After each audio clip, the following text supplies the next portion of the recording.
ఉప్పల్లో high tension నెలకొంది. Rangareddy incharge మంత్రి శ్రీధర్ బాబు ఈ రోజు ఉప్పల్ నియోజకవర్గంలో పర్యటించనున్నారు. ఈ నేపథ్యంలో కాంగ్రెస్ ఉప్పల్ ఇన్ఛార్జి పరమేశ్వర్ రెడ్డి, బీఆర్ఎస్ ఉప్పల్ ఎమ్మెల్యే బండారి లక్ష్మారెడ్డి వర్గీయుల మధ్య వాగ్వాదం జరిగింది.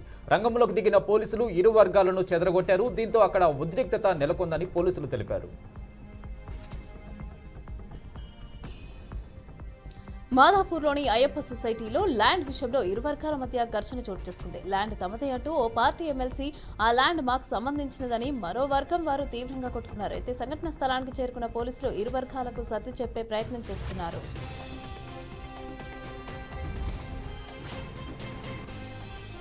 స్థానిక ఎమ్మెల్యే రామ్దాస్ నాయక్ విజ్ఞప్తి మేరకు గిరిజనులు ఎక్కువగా ఉన్న వైరా నియోజకవర్గానికి కోటా కంటే ఎక్కువ ఇళ్లు ఇస్తానని మంత్రి పొంగులేటి శ్రీనివాసరెడ్డి పేర్కొన్నారు. వైరా నియోజకవర్గ పర్యటనలో భాగంగా కళ్యాణ లక్ష్మి, షాదీ ముబారక్ చెక్కుల పంపిణీ కార్యక్రమంలో మంత్రి పాల్గొన్నారు. అనంతరం పుణ్యాపురం గ్రామంలో ఇందిరమ్మ ఇళ్లకు ఎమ్మెల్యే రామ్దాస్ నాయక్తో కలిసి శంకుస్థాపన చేశారు.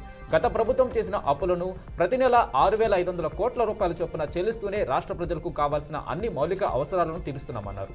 ఎన్నికల్లో ఇచ్చిన హామీలన్నీ కాస్త ఆలస్యమైన నెరవేరుస్తూ వస్తున్నామన్నారు. ఎస్ఎల్బీసీ టన్నెల్ ఆఫీసులో disaster and management special chief secretary Arvind Kumar అధ్యక్షతన ఉన్నత స్థాయి సమీక్ష సమావేశం నిర్వహించారు. అయితే ఈ సమావేశానికి నాగర్ కర్నూలు జిల్లా కలెక్టర్ బాధావత్ సంతోష్, జిల్లా ఎస్పీ వైభవ్ గైక్వాడ్, రఘునాథ్, వివిధ విభాగాల అధికారులు హాజరయ్యారు. పంజాబ్ రాష్ట్రానికి చెందిన గుర్ప్రీత్ సింగ్ మృతదేహాన్ని వెలికి తీసిన సహాయక బృందాలను అభినందించారు. ఇదే స్ఫూర్తితో మిగిలిన సహాయక చర్యలను కూడా వేగవంతంగా, సమర్థవంతంగా కొనసాగించాలని సూచించారు. సహాయక బృందాలు పూర్తి స్థాయిలో పాల్గొని పనులను వేగంగా ముగించాలని ఆదేశించారు. రాజధానిలో గతంలో భూములు పొందిన 13 సంస్థలకు ఆయా కేటాయింపులు రద్దు చేస్తూ మంత్రివర్గ ఉపసంఘం నిర్ణయం తీసుకుంది. వివిధ కారణాలతో కేటాయింపులు రద్దునకు సబ్ కమిటీ ఆమోద ముద్ర వేసింది. అమరావతిలో గతంలో 131 సంస్థలకు భూములు కేటాయించినట్లు మంత్రి నారాయణ తెలిపారు. వీటిలో 31 సంస్థలకు గతంలో చేసిన కేటాయింపులు కొనసాగించాలని నిర్ణయించామన్నారు. 2 సంస్థలకు గతంలో ఇచ్చిన చోట కాకుండా వేరే చోట కేటాయింపులు చేస్తూ సబ్ కమిటీ నిర్ణయం తీసుకుందన్నారు.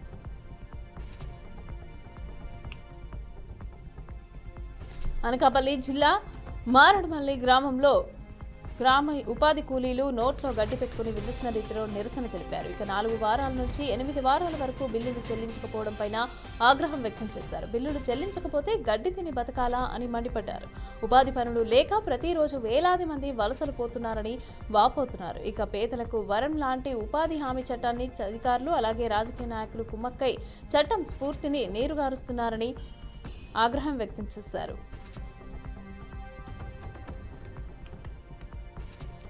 రేపు జరిగే యువత పోరు కార్యక్రమాన్ని జయప్రదం చేయాలని అనకాపల్లి జిల్లా వైఎస్ఆర్ కాంగ్రెస్ పార్టీ అధ్యక్షులు బూడి ముత్యాల నాయుడు పిలుపునిచ్చారు. వైఎస్ఆర్సీ జిల్లా ఆఫీసు నుంచి యువత పోరు ర్యాలీ ప్రారంభమవుతుందన్నారు. రింగ్ రోడ్డు కార్యాలయం నుండి 4 రోడ్లు junction Anakapalli main road Sunkarametta మీదుగా కలెక్టరేట్కు చేరుకొని జిల్లా కలెక్టర్కు వినతి పత్రం అందజేస్తామని తెలిపారు. విద్యార్థులు, వారి తల్లిదండ్రులు, నిరుద్యోగ యువత పెద్ద ఎత్తున తరలి రావాలని ఆయన కోరారు. తెలంగాణ రాష్ట్ర గవర్నర్ జిష్ణుదేవ్ వర్మ పర్యటనలో భాగంగా ములుగు జిల్లాకి చేరుకున్నారు. ఇక గవర్నర్ రోడ్ మార్గంలో గెస్ట్ హౌస్ కి చేరుకున్నట్లుగా అధికారులు తెలిపారు. ఇక గవర్నర్ కు మంత్రి ధనసరి అనసూయ, సీతక్క అలాగే జిల్లా కలెక్టర్ దివాకర్ తో సహా పలువురు నేతలు కూడా పూల మొక్కలు అందజేసి సాదర స్వాగతం పలికారు.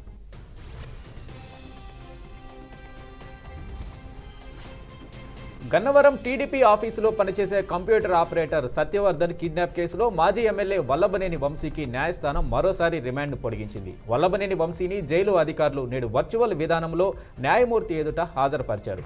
కోర్టు వంశీకి మార్చి 25 వరకు రిమాండ్ పొడిగిస్తూ ఉత్తర్వులు జారీ చేసింది.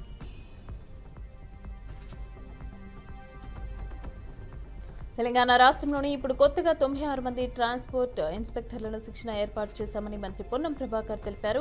ఇక రోడ్డు ప్రమాదాలను అరికట్టడం కోసం ఈ శిక్షణను రాష్ట్ర ప్రభుత్వం ఏర్పాటు చేసిందని ఆయన తెలియజేశారు. రాజేంద్ర నగర్లోని అకాడమీలో 96 మంది అసిస్టెంట్ ట్రాన్స్పోర్ట్ ఇన్స్పెక్టర్ల ప్రోగ్రాంలో పాల్గొన్న అనంతరం ఆయన ఈ వ్యాఖ్యలు చేశారు.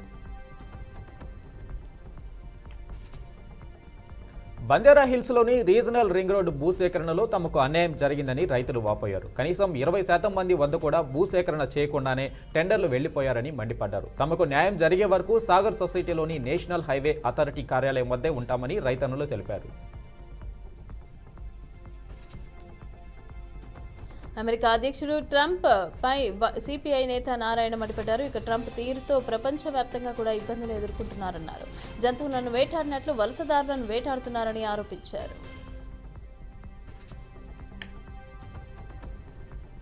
నిజామాబాద్ జిల్లా పసుపు రైతులు ఆందోళన పడాల్సిన అవసరం లేదని, వారి సమస్యలపై ప్రభుత్వం సానుకూలంగా స్పందిస్తుందని రాష్ట్ర సహకార union limited chairman Manala Mohan Reddy అన్నారు. పసుపు కొనుగోళ్లకు ప్రత్యేక అధికారిని నియమించాలని కలెక్టర్కి తెలపడం జరిగిందన్నారు. నిజామాబాద్లో పసుపు పండిస్తే బోర్డును ఢిల్లీలో పెట్టడం ఏంటని ప్రశ్నించారు. పసుపు రైతులకు అన్యాయం జరుగుతుంటే అరవింద్ ఎక్కడ మొహం పెట్టుకుంటాడో చెప్పవలసిన అవసరం ఉందని ఎద్దేవా చేశారు. మెదక్ మున్సిపాలిటీలో ఏసీబీ అధికారులు దాడులు నిర్వహించారు. ఇక 12,000 లంచం తీసుకుంటున్న వెన్యూ ఇన్స్పెక్టర్ జానయ్య రెడ్ హ్యాండెడ్గా పట్టుకున్నారు. ఇక పక్కా సమాచారంతోనే జానయ్యను అరెస్ట్ చేసినట్లుగా అధికారులు అయితే తెలిపారు. రంగారెడ్డి జిల్లా రాజేంద్ర నియోజకవర్గంలోని మున్సిపాలిటీలో ఎమ్మెల్సీ కవిత పర్యటించారు. కవితకు మణికొండ బీఆర్ఎస్ నేతలు బొకేలతో ఘన స్వాగతం పలికారు. మాజీ ఎమ్మెల్సీ రామచంద్రరావును పరామర్శించి యోగక్షేమాలు అడిగి తెలుసుకున్నారు. రామచంద్రరావుకు బీఆర్ఎస్ పార్టీ అండగా ఉంటుందని కవిత ధైర్యం చెప్పారు.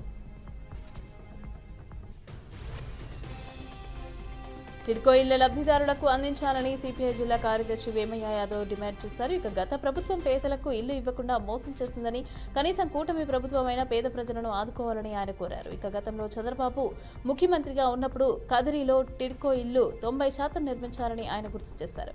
ఈ విషయం ప్రభుత్వం గమనించి లబ్ధిదారులకు గృహాలు ఇవ్వాలని వేమయ్య తెలిపారు.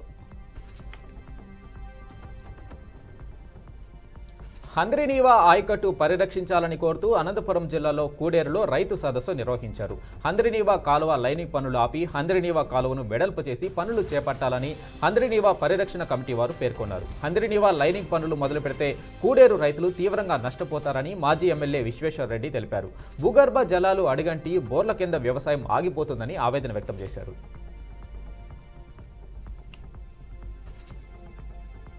ఐపీఎస్ మాజీ అధికారి ఆర్ఎస్ ప్రవీణ్ కుమార్ కాంగ్రెస్ సోషల్ మీడియాకు స్ట్రాంగ్ వార్నింగ్ ఇచ్చారు. తన రాజకీయ భవిష్యత్తుపైన గత 2 రోజులుగా కాంగ్రెస్ సోషల్ మీడియా చేస్తున్న దుష్ప్రచారాన్ని ఖండిస్తున్నట్లుగా ప్రకటించారు. ఈ చిల్లర వేషాలను కాంగ్రెస్ నేతలు మానుకోకపోతే చట్టపరమైన చర్యలు తీసుకుంటానని వార్నింగ్ ఇచ్చారు. అలాగే తాను రాజకీయాల్లోకి ఎందుకు వచ్చానో, ఏ వర్గాల భవిష్యత్తు కోసం పనిచేయాలో నాకు క్లారిటీ ఉందని, మీలాగా పదవుల కోసం ఢిల్లీకి మూటలు మోసే సంస్కృతి తనకు లేదని చెప్పుకొచ్చారు. ఐపీఎస్ అధికారి ఆర్టీసీ ఎండీ సజ్జనార్ యువకులను రిక్వెస్ట్ చేశారు. ఆన్లైన్ బెట్టింగ్ భూతం డిగ్రీ విద్యార్థిని బలి తీసుకుందని ఆయన తెలిపారు. చేతికి అందిన బిడ్డ బీఎస్సీ అగ్రికల్చర్ పూర్తి చేసి వ్యవసాయ అధికారిగా స్థిరపడతాడనుకున్న తల్లిదండ్రుల ఆశలను అడియాసలు చేసిందన్నారు. యువకులారా ఈజీ మనీకి అలవాటు పడి బెట్టింగ్ కూపంలోకి వెళ్లకండని విజ్ఞప్తి చేశారు.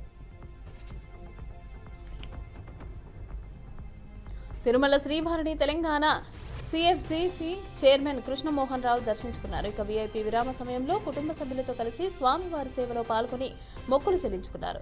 దర్శనం అనంతరం రంగనాయకుల మండపంలో వేద పండితులు వేదాశీర్వచనం అందించగా ఆలయ అధికారులు శ్రీవారి తీర్థ ప్రసాదాలను అందజేసి పట్టువస్త్రంతో సత్కరించారు. శ్రీవారిని దర్శించుకున్న ప్రతిసారి నూతన అనుభూతి కలుగుతోందని అన్నారు. ఇరు తెలుగు రాష్ట్రాల ప్రజలు సుఖ సంతోషాలతో ఉండాలని కోరుకున్నట్లుగా తెలిపారు.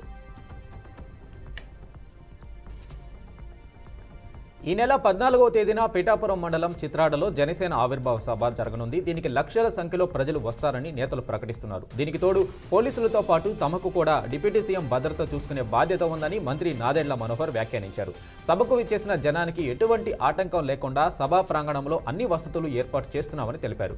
ఈ నేపథ్యంలో ఏలూరు రేంజ్ ఐజీ అశోక్ కుమార్ సభ జరిగే ప్రాంతాన్ని పరిశీలించి ఏర్పాట్లు తనిఖీ చేశారు. ప్రోటోకాల్ ఖచ్చితంగా పాటించాలని అధికారులకు ఆదేశాలు ఇచ్చారు. తిరుమల శ్రీ వెంకటేశ్వర స్వామిని పలకం సినిమా దర్శకుడు వేణు ఎల్దండి దర్శించుకున్నారు. వీఐపీ విరామ సమయంలో స్వామివారి సేవలో పాల్గొని మొక్కులు చెల్లించుకున్నారు. దర్శనం అనంతరం రంగనాయకుల మండపంలో వేద పండితులు వేద ఆశీర్వచనం అందించారు. తాను దర్శకత్వం వహించబోయే 2వ సినిమా త్వరలోనే ప్రారంభం కానుందని తెలిపారు. దిల్ రాజు నిర్మాణంలో ఈ సినిమా తెరకెక్కనున్నట్లుగా వేణు చెప్పారు. గతంలో విజయవాడ వరద బాధితులకు వైసీపీ అధినేత జగన్ ₹1 కోటి విరాళం ప్రకటించిన అంశం నేడు ఏపీ శాసన మండలిలో చర్చకు వచ్చింది. వరద బాధితులకు జగన్ ₹1 కోటి ఇచ్చారని విపక్ష నేత బొత్స సత్యనారాయణ అన్నారు. అందుకు మంత్రి పార్థసారథి స్పందిస్తూ ప్రభుత్వానికి జగన్ విరాళం ఇవ్వలేదని స్పష్టం చేశారు. దాంతో బొత్స స్పందిస్తూ కూటమి ప్రభుత్వంపై తమకు నమ్మకం లేదని, అందుకే జగన్ ప్రకటించిన ₹1 కోటి విరాళాన్ని తామే వరద బాధితులకు అందజేశామని వెల్లడించారు. ఏపీ పురపాలక పట్టణాభివృద్ధి శాఖ మంత్రి నారాయణ రాజధాని అమరావతి నిర్మాణంపై నేడు అసెంబ్లీలో ప్రకటన చేశారు. బీజేపీ ఎమ్మెల్యే సుజనా చౌదరి అడిగిన ప్రశ్నకు ఆయన సమాధానమిచ్చారు. అమరావతి నిర్మాణం 2028 నాటికి పూర్తవుతుందని తెలిపారు. ఇక రాజధాని నిర్మాణానికి 64,721 కోట్లు ఖర్చవుతుందని వెల్లడించారు. కేంద్ర మంత్రి బీజేపీ సీనియర్ నేత ధర్మేంద్ర ప్రధాన్పై తమిళనాడు ముఖ్యమంత్రి ఎంకే స్టాలిన్ తీవ్రంగా మండిపడ్డారు. మాటల జాగ్రత్త అంటూ హెచ్చరించారు. తమిళులను, తమిళ భాషను అవమానిస్తే సహించబోమని స్పష్టం చేశారు. ధర్మేంద్ర ప్రధాన్ తనను తాను రాజులా భావించుకుంటున్నారని ఆగ్రహం వ్యక్తం చేశారు. పొగరుగా మాట్లాడుతున్నారని, ఆయనకు క్రమశిక్షణ అవసరమని అన్నారు.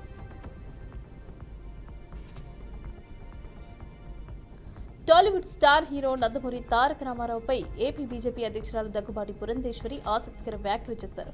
అత్తగా జూనియర్ ఎన్టీఆర్ నన్ను చాలా గౌరవిస్తాడని ఆమె తెలిపారు. ఇక తనంటే చాలా ఇష్టమని కూడా అన్నారు.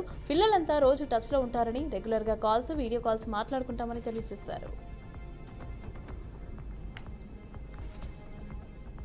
శాంతి భద్రతల విషయంలో ఎవరినీ ఉపేక్షించేది లేదని సీఎం చంద్రబాబు అన్నారు. లా అండ్ ఆర్డర్ బ్రేక్ చేస్తే కఠిన శిక్ష తప్పదని హెచ్చరించారు. గంజాయి, డ్రగ్స్పై ఉక్కుపాదం మోపేమని బాబు తెలియజేశారు. అలాగే రాజకీయ కక్ష సాధింపులకు తాను వ్యతిరేకమని ఆయన చెప్పుకొచ్చారు. లోక్సభలో ఎంపీ డీకే అరుణ తెలుగులో మాట్లాడారు. అంతేకాకుండా తెలంగాణలోని వాల్మీకి బోయాలను ఎస్టీలో చేర్చాలని ఆమె కోరారు. విద్యా, ఉద్యోగ, ఆర్థిక రంగాల్లో వెనుకబడి ఉన్నారని, వారికి కనీసం కులవృత్తి కూడా లేదని ఆమె తెలియజేశారు. ఇక ఇతర రాష్ట్రాల్లో ఎస్సీ, ఎస్టీలుగా గుర్తించారని, తెలుగు రాష్ట్రాల్లో బీసీ జాబితాలోనే ఉన్నారని అన్నారు.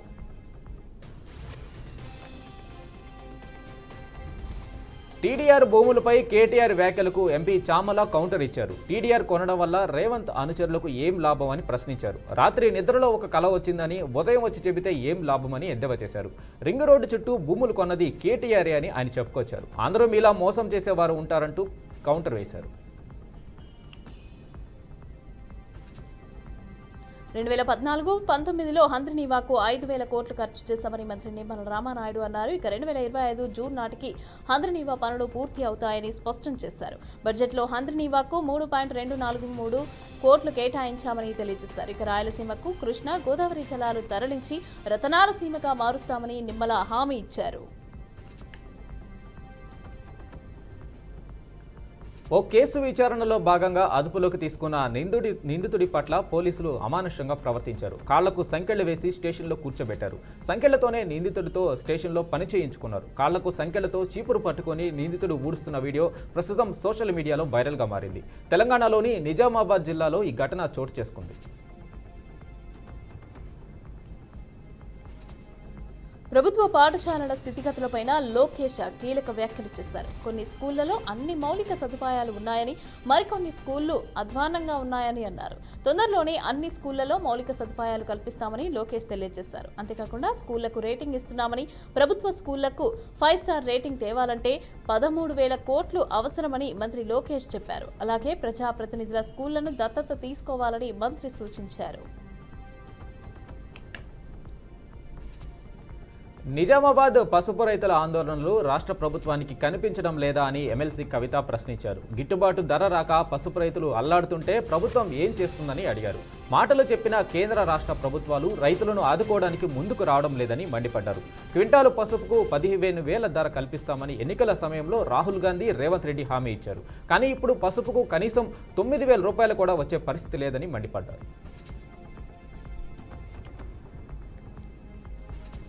బీఆర్ఎస్ వర్కింగ్ ప్రెసిడెంట్ మాజీ మంత్రి కేటీఆర్ పై ఏపీ టీడీపీ నేత బుద్ధా వెంకన్న ఫైర్ ఎక్కారు. మీ పార్టీ తుడిచిపెట్టుకుపోవడానికి ముఖ్య కారణం చంద్రబాబుపై మీరు వెకిలిగా మాట్లాడటమేనని బుద్ధా ఎద్దేవా చేశారు. ఇక చంద్రబాబును అక్రమ కేసులో అరెస్ట్ చేసిన సందర్భంలో ఈ రాష్ట్రంలో కాదు పక్క రాష్ట్రంలో నిరసనలు చేసుకోండి అన్న ఒకే ఒక్క మాటకు మీ ప్రభుత్వం కుప్పకూలిపోయిందని అన్నారు. చంద్రబాబు దెబ్బ ఎలా ఉంటుందో ఫామ్ హౌస్ లో కూర్చున్న మీ నాన్నను అడుగు అని అన్నారు. రష్యా ఉక్రెయిన్ మరోసారి పరస్పరం భీకర దాడులతో విరుచుకుపడ్డాయి. రష్యాతో 3 ఏళ్ల యుద్ధాన్ని ముగించడం గురించి ఉక్రెయిన్ ప్రతినిధి బృందం సౌదీ అరేబియాలోని అమెరికా అగ్ర దౌత్యవేత్తతో సమావేశం కానున్న సమయంలో ఈ దాడి జరిగింది. తొలుత ఉక్రెయిన్పై రష్యా వైమానిక దాడులకు పాల్పడగా కీవ్ దానికి ప్రతీకార చర్యలు తీసుకుంది. మాస్కో వైపుగా కీవ్ 69 డ్రోన్లను ప్రయోగించింది. అయితే వాటిని కూల్చివేశామని మాస్కో మేయర్ సెర్గీ సోబియాన్ వెల్లడించారు. రష్యా రీజియన్లోని 2 జిల్లాల్లో 11 డ్రోన్లను కూల్చివేసినట్లు ఆయన చెప్పుకొచ్చారు. కలియుగ దైవం శ్రీ వెంకటేశ్వర స్వామి కొలువైన తిరుమల తిరుపతి కొండపై భక్తుల రద్దీ కొనసాగుతోంది. శ్రీవారి సర్వదర్శనం కోసం 13 కంపార్ట్మెంట్లలో భక్తులు వేచి ఉన్నారు. దీంతో టోకెన్లు లేని భక్తులకు స్వామివారి దర్శనానికి 12 గంటల సమయం పడుతోంది. ఇక నిన్న ఏడుకొండల స్వామివారిని 69,746 మంది భక్తులు దర్శించుకోగా 23,649 మంది భక్తులు తలనీలాలు సమర్పించారని టీటీడీ అధికారులు తెలిపారు. అలాగే శ్రీవారి హుండీ ఆదాయం 4.27 కోట్ల రూపాయలు వచ్చినట్లుగా వెల్లడించారు. గత ప్రభుత్వ హయాంలో మద్యం అక్రమాలపై విచారణ చేపడుతున్నామని మంత్రి కొల్లు రవీంద్ర అన్నారు. మద్యం అమ్మకాలపై సిట్ వేశామని తెలిపారు. సిట్ వేసిన రోజే తాడేపల్లి ప్యాలెస్ దగ్గర ఫైల్స్ తగలబెట్టారన్న మంత్రి కొల్లు రవీంద్ర చెప్పారు. అయితే మంత్రి వ్యాఖ్యలను రికార్డుల నుంచి తొలగించాలన్న బొత్స కోరారు. ఎవరూ ఇంటి సీసీ ఫుటేజ్ ఇవ్వరని బొత్స పేర్కొన్నారు.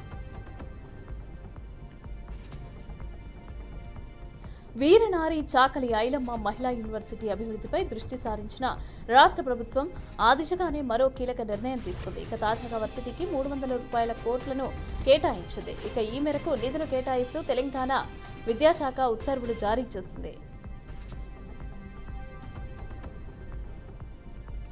అమెరికా ప్రభుత్వంలో కీలక బాధ్యతలు చేపట్టిన టెస్లా బాస్ ఎలాన్ మస్క్పై తీవ్ర వ్యతిరేకత వ్యక్తమవుతుంది. ట్రంప్ ఏర్పాటు చేసిన డోజ్ శాఖ అధిపతిగా ఆయన తీసుకుంటున్న నిర్ణయాలపై పలువురు ఆగ్రహం వ్యక్తం చేస్తున్నారు. టెస్లాను బహిష్కరించాలంటూ అమెరికాలోని కొన్ని ప్రాంతాల్లో నిరసనలు జరిగాయి. ఈ నేపథ్యంలో అమెరికా అధ్యక్షుడు డొనాల్డ్ ట్రంప్ కీలక నిర్ణయం తీసుకున్నారు. బాయ్కాట్ టెస్లా వేళ మస్క్కు మద్దతుగా టెస్లా కారును కొనుగోలు చేయాలని నిర్ణయించారు. ఈ విషయాన్ని ట్రంప్ ట్రూత్ సోషల్ మీడియా వేదికగా ప్రకటించారు. ఫిలిప్పీన్స్ మాజీ అధ్యక్షుడు రొడ్రిగో డ్యూటెర్టేని పోలీసులు అరెస్ట్ చేశారు. అంతర్జాతీయ క్రిమినల్ కోర్టు ఇచ్చిన ఆదేశాల ప్రకారం ఆయన అదుపులోకి తీసుకున్నట్లుగా అధికారులు తెలిపారు. డ్రగ్స్పై యుద్ధం చేపట్టిన డ్యూటెర్టే తన పదవీ కాలంలో డ్రగ్స్ బాధితులకు విచక్షణ రహితంగా చెప్పేశారు. అయితే ఈ ఘటనపైనే అతన్ని అరెస్ట్ చేసినట్లుగా పోలీసులు వెల్లడించారు.